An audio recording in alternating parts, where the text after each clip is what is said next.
Okay, good afternoon all. I welcome you all once again in our TBTC channel. आज जो हम पढ़ रहे हैं वो है फाइनेंशियल प्लानिंग। इसके पहले की वीडियो में हमने देखा था कि GST क्या होता है। GST से जुड़ा हुआ पूरा ब्रीफ इंट्रोडक्शन हमने देखा था, किस तरह से ऑल टैक्सेस इकट्ठा करके या एक जगह करके उन्होंने वन नेशन वन टैक्स का सिस्टम इम्प्लीमेंट किया था, जो 1 जुलाई 2017 को इम्प्लीमेंट किया गया। उसके बाद हमने देखा GST के पार्ट कितने होते हैं। How centre takes its own revenue from GST, how state takes its own percentage from GST via CGST and HGST। फिर हमने UT-GST भी देखा था एंड HGST भी देखा था। उसके बाद हमने GSTN देखा था, जो कि GST नंबर होता है जो हर एक जो रिटेलर हो या होलसेलर हो या मैन्युफैक्चरर हो या कंपनी हो, उनको प्रोवाइड किया जाता है, जिसके थ्रू उनके टैक्स कैलकुलेशंस किए जाते हैं, राइट।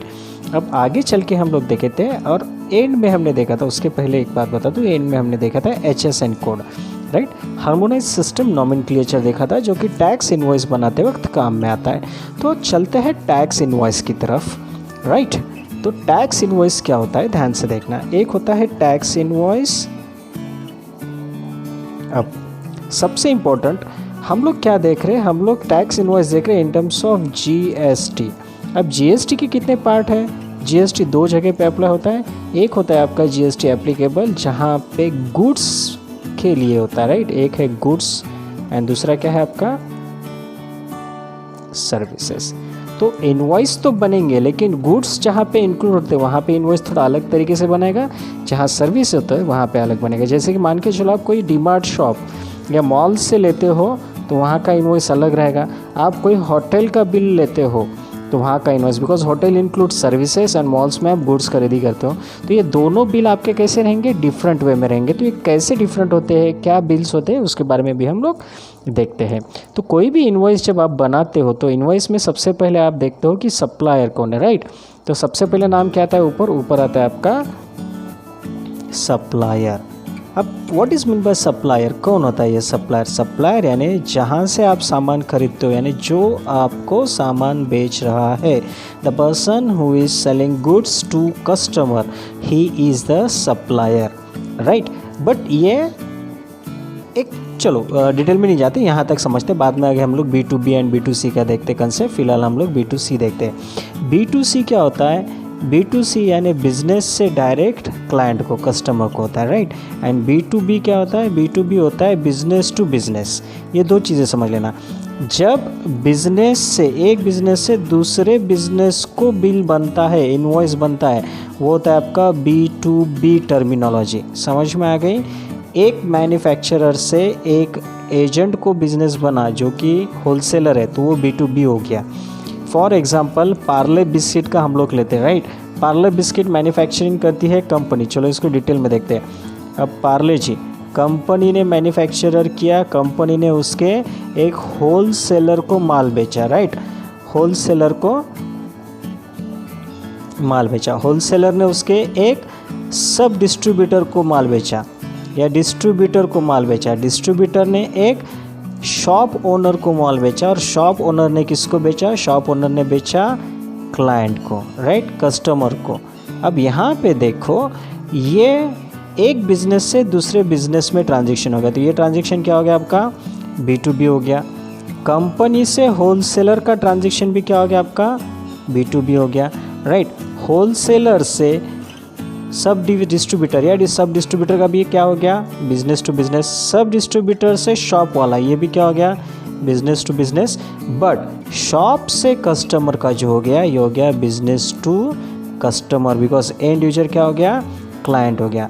समझ में आ गया। तो ये है B2B और B2C का कंसेप्ट। तो इनवॉइस दो तरीके से बनते हैं टैक्स इनवॉइस, एक बनता है B2B टैक्स इनवॉइस और एक बनता है B2C टैक्स इनवॉइस। समझ में आ गया। नहीं समझ में आ गया तो फिर से एक बार देखो, अभी मैं लोकल लँग्वेज में समझाता हूँ, मराठी में। नीट लक्षात घ्या, जेव्हा एका बिझनेसमधून दुसऱ्या बिझनेसला इनवॉइस बनतं त्यावेळेस ते असतं तुमचं B2B इनवॉइस। एका बिझनेसमधून दुसऱ्या बिझनेसला जेव्हा इनवॉइस बनतं ते होतं तुमचं B2B इनवॉइस। पार्लेच्या कंपनीने इनवॉइस बनवलं होलसेलरला, होलसेलरने बनवलं डिस्ट्रीब्यूटर किंवा सब डिस्ट्रीब्यूटरला, सब डिस्ट्रीब्यूटरने बनवलं शॉपला। इथे कंपनी एक बिझनेस फर्म आहे, होलसेलर पण एक बिझनेस फर्म आहे, सब डिस्ट्रीब्युटर पण एक बिझनेस फर्म आहे आणि शॉप पण एक बिझनेस फर्म आहे. हे सगळे बिझनेस करायलेत. हे खायलेत का बिस्किट्स, कन्झ्युम करायलेत का? नाही. आणि जेव्हा एक शॉप ओनर एका क्लायंटला विकतो, क्लायंट काय तुमचा? कन्झ्युमर. तो business to business, business to business, business to business and business to consumer, right. तो B2C, C for consumer, consume जो करतो त्याच्यासाठी हा शब्द वापरला गेलेला आहे, बिझनेस टू कन्झ्युमर. क्लिअर झालं. तर टॅक्स इनवॉइस दोन प्रकारचे राहतात. एक टॅक्स इनवॉइस असतो तुमचा B2B आणि एक टॅक्स इनवॉइस असतो तुमचा B2C. हे क्लिअर झालं तुम्हाला. चला आता आपण B2Cचा टॅक्स इनवॉइस बघू, जिथे डायरेक्टली तुम्ही एखाद्या क्लायंटला माल देता किंवा माल विकता. जसं एखाद्या शॉपवरचं किंवा एखाद्या तुमचं डीमार्टमधलं, मॉलमधलं जे बिल असते ते कसं बनतं. तर बघा टॅक्स इनवॉइस कसा बनतो. सुरुवातीला या टॅक्स इनवॉइसला तुम्ही जर याला या पद्धतीनं बॉक्सेस केले तर वरचा आपण आधी एक बॉक्स भरून घेऊ, मग खालच्या बॉक्सेसची रचना बघू. वरच्या बॉक्समध्ये काय असायला पाहिजे तुमचं? वरच्या बॉक्समध्ये इथं असतो तुमचा सप्लायर, ज्याने तुम्हाला बिल करतोय. जो शॉप आहे, ज्या शॉपमधून तुम्ही सामान घेताय, जो तुम्हाला बिल करतोय त्याचं इथं नाव येतं. आता समजा मी एक स्वीट मार्टचं बिल करतोय, तो समजा तो तुमचा A to Z sweet mart असेल, बरोबर आहे. A to Z sweet mart. मग इथे काय येईल? इथे येईल त्याचा ॲड्रेस लिहायचा, पुढच्या वेळी त्याचा पूर्ण ॲड्रेस लिहून टाकायचा. ठीक आहे. मग इथे खालती नंतर येणार तुमचा पुढचा काय येणार? इथे येणार तुमचं इनवॉइस नंबर. तो काय करेल? त्याचा एक इनवॉइस नंबर टाकेल. या साईडला त्याने त्याचा GSTIN नंबर द्यायला पाहिजे त्याच्या बिलामध्ये. इथं इनवॉइस नंबर आणि इथं GSTIN नंबर द्यायला पाहिजे. आणि इथे इनवॉइस नंबर दिल्यानंतर इकडे त्यानं त्याचा इनवॉइसची काय द्यायला पाहिजे? इनवॉइसची डेट पण द्यायला पाहिजे, कारण की कोणत्या तारखेला त्याने बिल केलेलं आहे. अगर एक सप्लायर बिल बना रहा है, ये है B2C का बिल, B2 कंज्यूमर का. अगर वो बना रहा है तो सप्लायर का यहाँ पे नाम आएगा और उसका पूरा एड्रेस ये पूरे लाइन में आएगा. यहाँ पे जो भी लाइन्स रहेंगी यहाँ पे वो पूरा address, email number, phone number सब डालेगा. उसके बाद यहाँ पे उसको उसका GSTIN नंबर देना पड़ेगा, जो उसका 15 डिजिट नंबर रहेगा वो उसको लिखना पड़ेगा. यहाँ पे उसकी डेट आएगी, जो भी डेट रहेगी, और यहाँ पे वो उसका इनवॉइस नंबर डालेगा, what ever will be invoice number. For example GST 110 invoice number हो गया उसका. डेट आ गई, चलो सपोज़ उसने 31 जुलाई डाल दिया, 2020 की डेट भी डाल दी, राइट.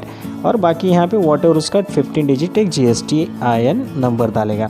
ये हो गया upper part of the invoice, ये हो गया बिल के ऊपर का पार्ट. अब नीचे कैसे बनता है देखो, नीचे आते हैं कॉलम्स.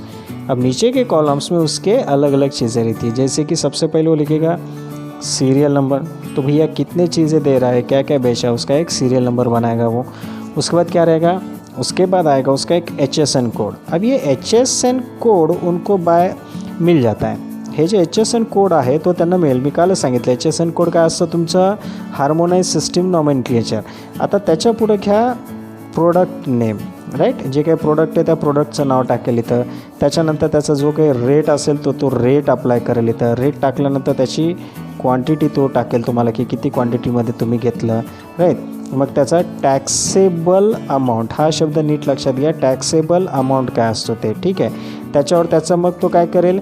GST लावेल. आणि GST लावल्यावर नंतर काय करेल? GST लावल्यावर तो करेल टोटल अमाऊंट.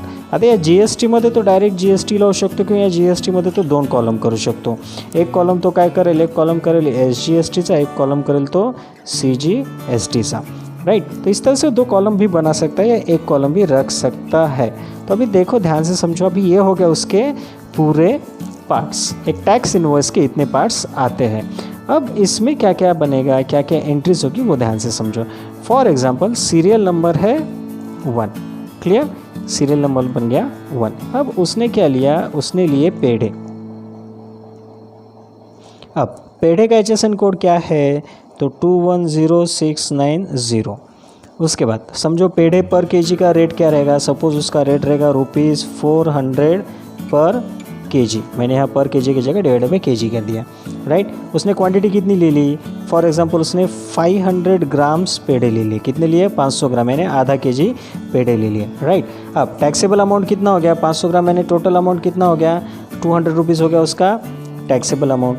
उसको GST लगा 2.5%, SGST लगा एंड CGST लगा 2.5%. टोटल GST कितना हो गया इसके ऊपर? टोटल जीएसटी हो गया 5%। अब यहाँ पे इसके दो कॉलम्स आप कर सकते हो। यहाँ पे मैंने एक किया, एक्चुअली यहाँ पे दो कॉलम करनी चाहिए। एक तो उसका रेट लगना चाहिए, rate of SGST, rate of CGST, और उसकी एक्चुअली अमाउंट। तो 2.5% यहाँ पे कहाँ पे आना चाहिए, इधर आना चाहिए 2.5%, उसका रेट हो गया 5 रुपीज़। यहाँ पे आना चाहिए 2.5%, उसका रेट हो गया 5 रुपीज़। अब टोटल अमाउंट कितनी बनेगी, 200 रुपये उसकी कीमत, ये 5 रुपये और ये 5 रुपये, 210 रुपये उसका टोटल अमाउंट बनेगा। बिकॉज टोटल जीएसटी कितना हो गया, टोटल जीएसटी हो गया 5%, 200 का 5% होता है 10 रुपीज़, राइट। तो इसीलिए 210 रुपये। अब आप सब लोग पूछोगे कि सर ये HSN कोड कहाँ से आता है। तो कैसा रहता है कि जो सॉफ्टवेयर्स मिलते हैं बाज़ार में, जो जीएसटी इनवॉइस बनाने के जो सॉफ्टवेयर्स अवेलेबल है उसमें HSN कोड ऑलरेडी फीड रहते हैं, या वो प्रोडक्ट नाम के आगे वो HSN कोड फीड करके देते हैं। तो जैसे वो प्रोडक्ट का नाम डालेंगे HSN कोड ऑटोमेटिकली जनरेट हो जाता है। कई बार आप देखते हो कि हैंड रिटन बिल रहता है या जीएसटी का एक प्रिंटेड बिल रहता है, उसके ऊपर ये लोग HSN कोड डाल के नहीं देते हैं। बट एक्चुअली जब इनको टैक्स के रीपेमेंट करना रहता है, टैक्स फाइल करने का रहता है, तो वो टाइम पे इनको HSN कोड एंटर करने पड़ते हैं।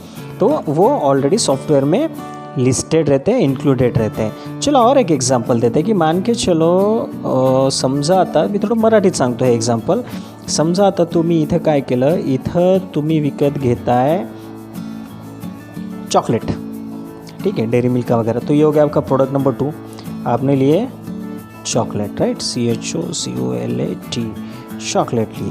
अब इसका रेट है 80 रुपीज़ का चॉकलेट आहे, और एक बार का आहे, एक बार यानी तुम्ही ते कॅन्डी घेत नाही का 10 रुपयाला कॅडबरी, 5 रुपयाला कॅडबरी, तसं 80 रुपयाला एक कॅडबरी घेतलं तुम्ही, राईट। तर एका बारची किंमत 80 रुपये, टॅक्सेबल अमाऊंट किती झालं तुमचं, 80 रुपये झालं, राईट। मग आता त्याचा रेट समजा, त्याचं टोटल GST समजा 28% असेल, टोटल GST किती त्याचा 28%, तर SGST किती झालं 14% SGST, आणि CGST पण झाला 14%। आता बघा वरती 2.5% होता, प्रोडक्ट पेडे होता, आता चॉकलेट आहे, रॅप पॅकर आहे, त्याचा GST वेगळा आहे, राईट। मग हे वेगळा काय, मी सांगतो थोड्या वेळात तुम्हाला हे वेगवेगळं काय, इथपर्यंत समजून घ्या, आलं का लक्षात ह्या दोन गोष्टी, ठीक आहे। मग 14%, 80च्या 14% किती, 14% ऑफ 80 कितना होता 11.20, 11.20, राइट। तो अभी 80 + 11 + 11, तो 11 22 प्लस 20 दैट इज़ 2240 प्लस ये, तो ये हो गया 102.40। तो अभी टोटल अमाउंट कितनी होगी 102.40। समझ में आ गया। अब इसका HSN कोड जो भी रहेगा, तो यहाँ जैसा है 40421069 इसका कोड रहेगा। अब आपने वहाँ से आइसक्रीम भी ले लिया, तीसरा आइटम क्या ले लिया आपने, आइसक्रीम ले लिया, राइट। अब आइसक्रीम फैमिली पैक लिया, 200 रुपीज़ पर पैक वैल्यू है, और आपने कितना लिया, आपने 1 पैक ले लिया, आपने क्वांटिटी में कितना लिया 1 पैक ले लिया, तो आपका टैक्सेबल अमाउंट कितना हो गया 200।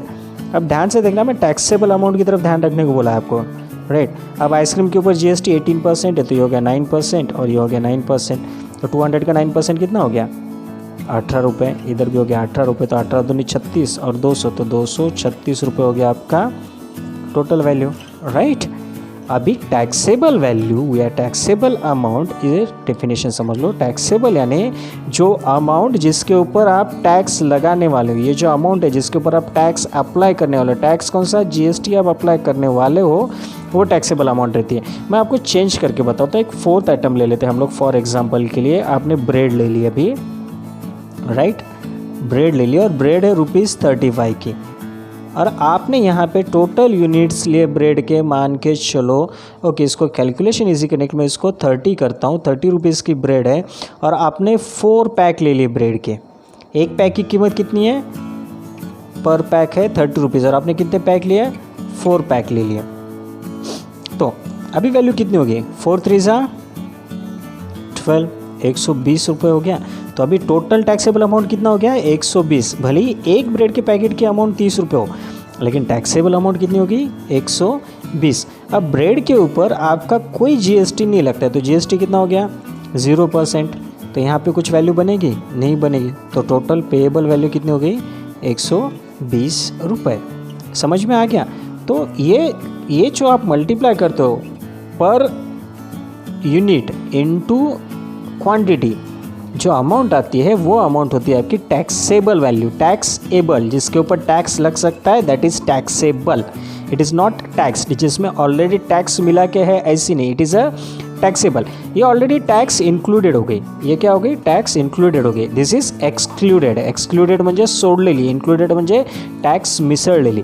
तर टॅक्सेबल अमाउंट म्हणजे ज्या अमाउंटवर टॅक्स लागू शकतो तिला आपण काय म्हणणार, टॅक्सेबल अमाउंट। ठीक है, तो एट द एंड वो क्या करेगा, इसका एडिशन करेगा, ये 210 प्लस ये हो गया 312, 312 प्लस 338 प्लस 2 दैट इज़ 538, 638, 650, 8.40 आपका टोटल बिल बन गया, राइट। तो यहाँ पे वो टोटल बन के देगा, नीचे उसका जो भी वो सिग्नेचर स्टैम्प वगैरह मार के दे देगा। बट इम्पॉर्टेंट एक जीएसटी इनवॉइस में ये सब चीज़ें होना ज़रूरी है। तो आपको जब भी जीएसटी इनवॉइस बनवाना है तो आपको ये सब चीज़ें आनी ज़रूरी है। तो ये हो गया जीएसटी इनवॉइस आपका एक B2C का, किसका हो गया आपका B2C का। अब इसके बाद हम लोग देखते हैं, ये हो गया टैक्स इनवॉइस B2C का। अब हम लोग इसके बाद देखते हैं सर्विस इनवॉइस कैसे बनाते हैं। ठीक है, अभी हमने देखा था टैक्स इनवॉइस, राइट। तो सर्विस सेक्टर का टैक्स इनवॉइस कैसे बनाते हैं वो देखते हैं। ये हो गया था आपका गुड्स सेक्टर का, राइट। B2C का गुड्स सेक्टर का देखे थे, अभी B2C का सर्विस सेक्टर का देखते हैं नेक्स्ट पेज के ऊपर। चलो, अगर यहाँ तक आपको सब समझ में आया होगा तो वीडियो को फटाक से लाइक करो। I want to see the likes, जितने लोग ये वीडियो देख रहे हैं सबके लाइक्स मुझे देखना चाहिए, ताकि मुझे भी एक एनकरेजमेंट मिले कि मैं एक अच्छा वीडियो बना के डाल रहा हूँ। और चैनल को सब्सक्राइब करना मत भूलना, कि तो एजुकेशन रिलेटेड जो भी आगे के वीडियोज़ आएंगे वो आपको इमीडिएटली अपडेट्स मिल जाएंगे। चलिए, have a good day, stay in home and stay safe.